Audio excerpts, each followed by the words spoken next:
Daily আমার family ব্লগে আপনাদের সকলকে জানাই অনেক স্বাগত। সন্ধ্যাবেলা থেকে আজকে ভিডিওটা শুরু করছি। ইদানিং তো ঠিকঠাক মতন ভিডিও দিতে পারছি না। ভাবলাম আজকে সন্ধ্যাবেলায় ঘরটা একটু গোছাবো আর ফ্রিজটাকে একটু সুন্দর করে সাজিয়ে গুছিয়ে তুলবো। তাই ভাবলাম আপনাদের সঙ্গে একটু শেয়ার করি। ছেলেরা তো বাড়িতে নেই, দুটো ছেলেই পড়তে গেছে, একদম বাড়িতে আমি একা। তাই ভাবলাম যে সন্ধ্যেবেলা যে কাজগুলো করবো আপনাদের সঙ্গে একটু শেয়ার করি। আর এই দেখুন ঠান্ডা জল বের করেছি, বেশি ঠান্ডা খেতে পারি না। এটা এই সবে মাত্র দিয়েছিলাম একটু ঠান্ডা করার জন্য। এটা একটু খেয়ে নিয়ে তারপরে কাজগুলো করি, আপনাদের সঙ্গেও কিছু কিছু কাজ শেয়ার করি। চলুন দেখতে থাকুন। ভিডিওটা ভালো লাগলে অবশ্যই একটা লাইক করে দেবেন, আর নতুন বন্ধু হলে সাবস্ক্রাইব করে আমার পাশে থাকবেন। আর আমার ভিডিওটা দেখার জন্য আপনাদের সকলকে জানাই অনেক অনেক ধন্যবাদ।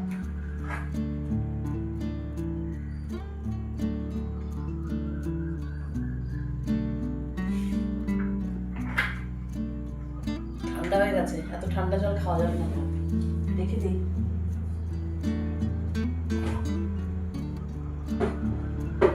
চলুন এবার কাজগুলো গুছিয়ে নিই। কয়েকদিন আগে বাড়িতে না ইলেকট্রিকের কাজ করিয়েছিলাম, তাই ঘরটাকে পুরোপুরি পরিষ্কার করেছিলাম। সেগুলো আর ভিডিও করা হয়নি, আর আপনাদেরকে দেখাতেও পারিনি।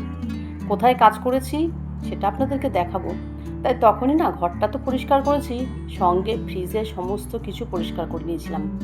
এটা বলছি 3 দিন আগের কথা। ফ্রিজের ভিতর থেকে সব কিছু বের করে আমি পরিষ্কার করে রেখেছিলাম। তাই ভাবলাম ফ্রিজের যে ম্যাটগুলো পাল্টাবো সেটাই আপনাদের সঙ্গে আজকে শেয়ার করব। আর ফ্রিজের মধ্যে কী কী রাখি বা কীভাবে গুছিয়ে রাখি সেগুলো আপনাদের সঙ্গে একটু শেয়ার করব। তাই চলে এলাম একটা নতুন ভিডিও নিয়ে। সবার প্রথমে উপরের কভারগুলো পেতে দেব। এগুলো কিন্তু কেচে পরিষ্কার করে দিয়েছি। অনেক দিন হয়ে গেছিলো যে এগুলো পরিষ্কার করা হয়নি। এমনকি জানেন, ফ্রিজটাকে সরিয়ে ভালো করে ফ্রিজের নিচটা পরিষ্কার করা হয়েছে। এগুলো তো সব সময় করা হয় না, বা প্রত্যেক দিন তো এগুলো ফ্রিজ নাড়াচাড়া করে পরিষ্কার করা হয় না, তাই সেগুলোও করে ফেলেছিলাম জানেন। কিন্তু ওই যে সব কিছু রেকর্ড করা সম্ভব হয়ে ওঠে না। আর আমার এমন একটা অভ্যাস জানেন, সব কিছু হওয়ার পরে তারপরে মনে হলো যা ক্যামেরাটা তো অন করলাম না, একটু ভিডিও করতে পারতাম। এটাই হয় ইদানিং, মনে হচ্ছে সব কিছু একটু ভুলেই যাচ্ছি। সে যাই হোক, এখন ফ্রিজের ভিতরে সমস্ত কিছু মালপত্রগুলো বের করব, একটা একটা বের করব আর রাখবো। আর এই ম্যাটগুলো পেতে দেবো। দুপুরবেলা খাওয়া দাওয়ার পরে যেগুলো বেঁচে যায় সেগুলো তো রাখতেই হয়। আর এখন যা গরম পড়েছে, ফ্রিজে না রাখলে তো হবেই না, কারণ রাত্রে তো আবার খেতে হবে। আর এখানে দেখেছেন দুধ আছে, এই গরুর দুধেতে। গরুর দুধটা আমার শ্বশুরমশাই খান, কারণ উনি প্যাকেটের দুধ খান না বলে ওনার জন্য আলাদা করে দুধ নেওয়া হয়। এবার চলে এলাম একদম ফ্রিজের কাছে। এই দেখুন সমস্ত কিছু পাল্টে নিচ্ছি, আর যেখানে যেভাবে রাখা থাকে সেভাবেই রাখা আছে। আপনাদেরকে দেখাবো যে আমি ফ্রিজটাকে কিভাবে গুছিয়ে রাখি। আগে ফ্রিজটা ঠিকঠাক করে রেখে দিয়ে নিই। আর আজকে পাড়ায় না একটা বিয়ে আছে, খুব বাজে ফাটছে। বাইরে যেয়ে গেলাম, ব্যাস বন্ধ হয়ে গেল। এটাই হয় আমার সঙ্গে জানেন।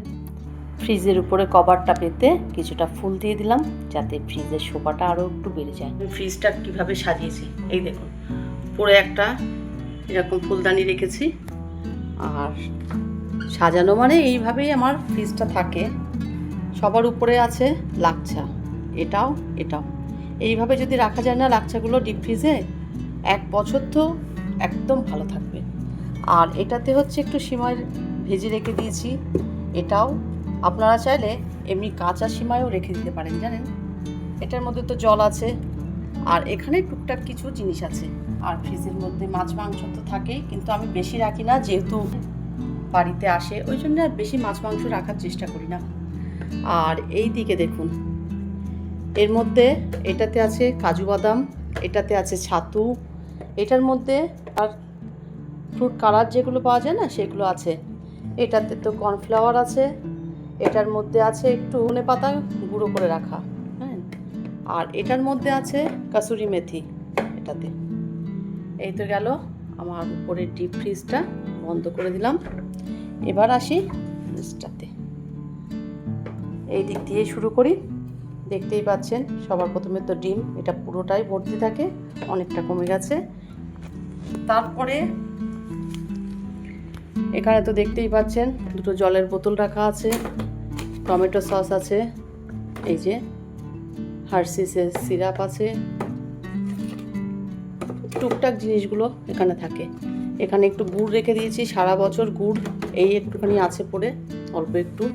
এখানে বেকিং পাউডার, এখানে জাফরান, বেকিং সোডা সব কিছু এখানে রাখা থাকে। এবার চলে আসি নিচটাতে। নিচটাতে এটা দেখতেই পাচ্ছেন, এটা হচ্ছে রুয়াবজা ভিনিগার, এটা চিকেন মশলা আছে, আর এই টুকটাক এটা হচ্ছে চারমগজ, আর এটা সেটা একটু আছে। এবার এইদিকে চলে আসি। এই উপরটাতে আমি সবসময় ফাঁকা রাখি আমার খাবার দাবারগুলো তুলে রাখার জন্য, মানে দুপুরে খেয়ে যেগুলো থাকে সেগুলো ফ্রিজে রাখতে হয় সেইগুলো। এখানে দুধ আছে, এটা এক্ষুনি বের করে জাল করতে হবে। আর এখানেও কিছুটা খাবার আছে, আর এখানে সবজি কিছুটা রেখে দিই, আগামী দিন রান্না করব তার কিছু প্রস্তুতি করে রাখি। আর শুধু না, এটাতে আজকে আর করে রাখিনি, এটাতে তো দেখতে পাচ্ছেন, দাঁড়ান দেখাই, এই দেখুন এটার মধ্যে আছে খেজুর, এটার মধ্যে শসা টমেটো এগুলো রাখা আছে, আর এটার মধ্যে কিছুটা ডাটা রেখে দিয়েছি। ডাটাটা কিভাবে রেখেছি বলুন তো, দাঁড়ান আপনাদেরকে দেখাই।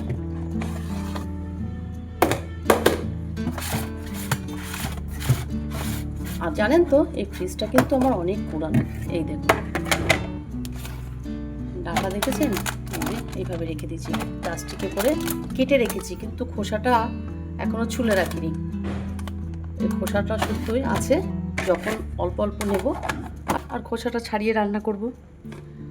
এই তো চলে গেল। এছাড়াও না আমার আদা রসুন সব পেস্ট করা থাকে, এখন তো দেখতে পাচ্ছেন এখানে আর রাখিনি। আর এইগুলো না খাবার ম্যাট হিসাবে কিনেছিলাম টেবিলে পাতার জন্য, কিন্তু দেখলাম প্রচুর পাতলা, মানে দেখলাম জিনিসটা খুব পাতলা, টেবিলে রেখে ঠিক ভালো লাগছে না, তাই এগুলো এখানেই চালিয়ে দিলাম।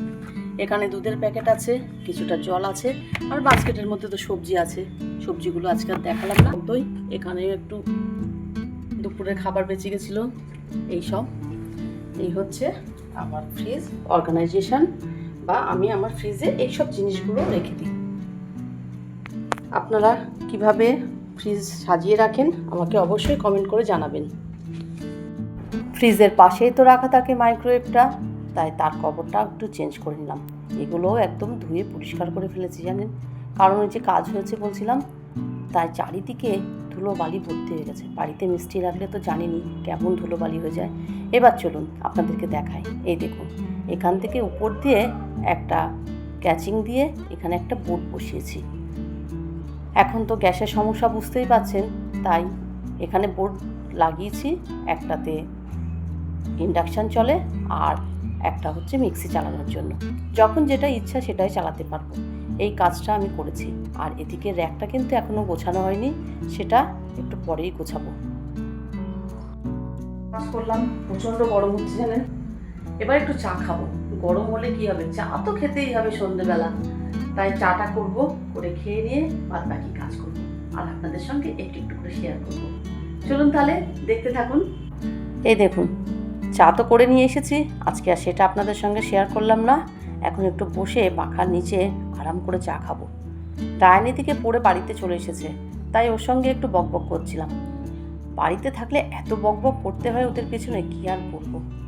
আর আমি অফ ক্যামেরায় কিন্তু এই র্যাকটাকেও সাজিয়ে নিয়েছি, কারণ এত গরম পড়েছে যে আর ক্যামেরা অন করে করতে পারছিলাম না। চলুন কিভাবে সাজালাম সেটাই দেখাই। উপরেই আছে ইলেকট্রিক কেটেল, এই দেখুন। আর আমি না সবসময় একটা কাপড় দিয়ে চাপা রেখে দিই, ধুলোও পড়ে কম, বা হয়তো টিকটিকি বা আরশোলা মাকড়সা ঢুকে যাবে, এই জন্যে আমি এখানে চাপা দিয়েই রাখি। পাশেই আছে মিক্সি, এটা এখানে রাখায় আমার খুব সুবিধা হয়েছে জানেন, আগে না এখানে সেখানে থাকতো। এর নিচে থাকে রেখেছি টোস্টার, আর তার সঙ্গে এই ছোট্ট হাঁসের ছানাটাকে এইভাবে এটা রাখলাম। এটাতেও একটা উপরে কাপড় চাপা দিয়ে রেখেছি। তার নিচে রেখেছি রাইস কুকার। রাইস কুকারটা খুব একটা বেশি ব্যবহার করি না, তবু ইলেকট্রনিক্সের জিনিস তো এক আধবার ব্যবহার করতেই হয়, নাহলে খারাপ হয়ে যায়। রাইস কুকারটাও চাপা দিয়ে রেখেছি। আর এখানে ছোট ছোট কিছু কন্টেনার রেখেছি, যার মধ্যে ছোট ছোট কিছু জিনিস আছে, একটা দুটো ফাঁকাও আছে, রাখতে হবে জিনিসপত্র। আসলে এগুলো চোখের সামনে থাকলে না সহজে খুঁজে পাওয়া যায়। রাখি এত ব্যবস্থা করে, কিন্তু দরকারের সময় না আর কিছু খুঁজে পাই না। তাই ভাবলাম এগুলো সামনেই থাক। পাশেই তো আছে জলের ফিল্টারটাও একটু ফিল করে নিয়েছি। এইভাবেই গুছিয়ে নিলাম আমার এই ডাইনিং রুমটা। কেমন লাগলো জানাবেন।